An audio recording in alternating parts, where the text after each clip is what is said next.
Hello, Aroostook County. I'm Amanda Keane, and I'm live here in Bangor, outside of the Cross Insurance Arena, where presumptive presidential nominee for the Republicans, Donald Trump, is expected to speak today at 4 o'clock. Now, he's going to appear here at the Cross Insurance Center, where it is open to the public. The media was allowed to go in the building and set up until 11 o'clock, but then we were asked to leave so that they could do a security sweep of the building.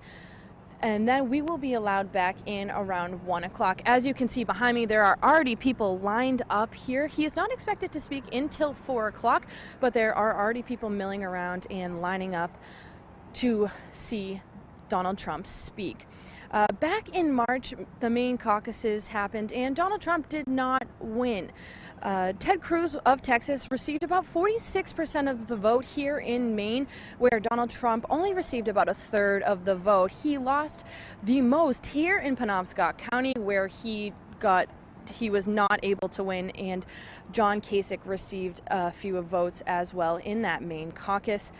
The New York Times had a data analysis that Cruz captured 62.6% to Trump's 23.9% here in Penobscot County. He did win in Knox County and Aroostook County.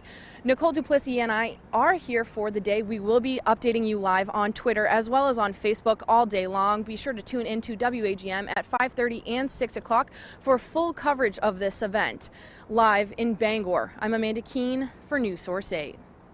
Hello everyone, we're breaking into your programming because I'm here in Bangor outside of the Cross Insurance Arena, where presumptive presidential nominee for the Republican side, Donald Trump, will speak here at 4 o'clock. He's going to be holding a rally.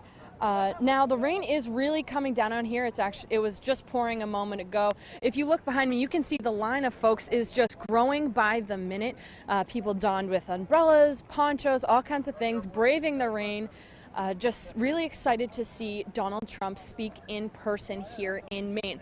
Now, Donald Trump was here back in March before the caucuses held in Maine, but he stopped in Portland. Now he's in Bangor. He's visiting the 2nd District because he thinks that this could be a swing district before he thinks it's going to really trend towards conservative, whereas it hasn't really been in the past. Maine GOP Executive Director Jason Savage says that Trump is coming here because he sees it really as trending towards the Republicans, and chairman of the county GOP committee said Trump now believes that Maine could become a swing state. He's hoping to pick up a couple of delegates that he did not get back in the caucuses come election day in November. Nicole Duplessis and I will be reporting live all day on Twitter and keeping you updated here on Facebook. We'll be cutting in through your regular scheduled programming throughout the day as well to update you here on Donald Trump's rally. Live in Bangor, I'm Amanda Keane with News Source 8. Kelly, I'm here live outside of the Bangor Cross Insurance Center, where just a few moments ago Donald Trump was on the stage and gave a speech to a large, very excited crowd.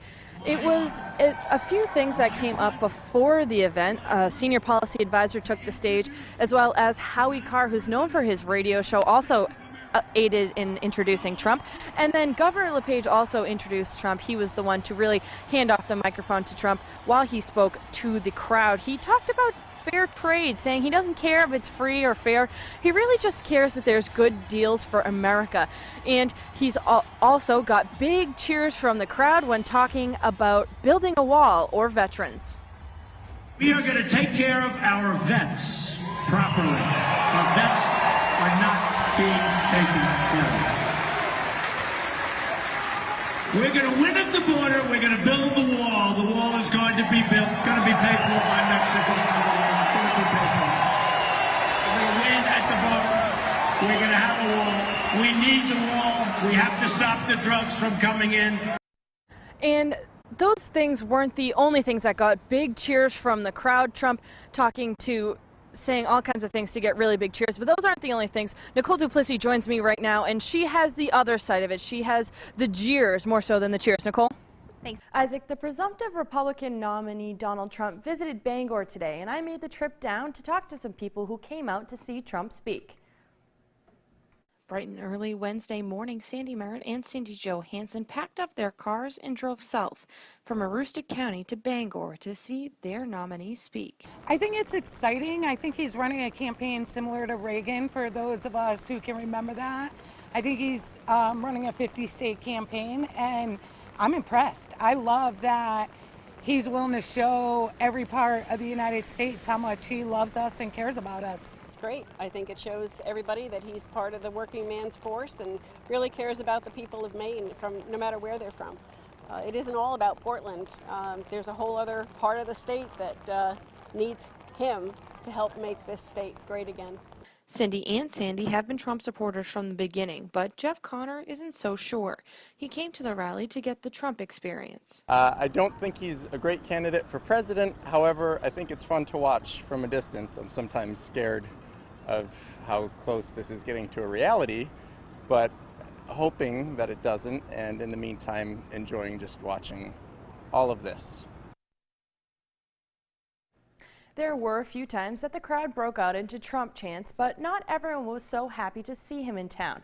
There were protesters outside of the rally that were against Trump, but they were mostly peaceful. We will have more on the presumptive nominee Donald Trump in Maine tomorrow morning. Isaac?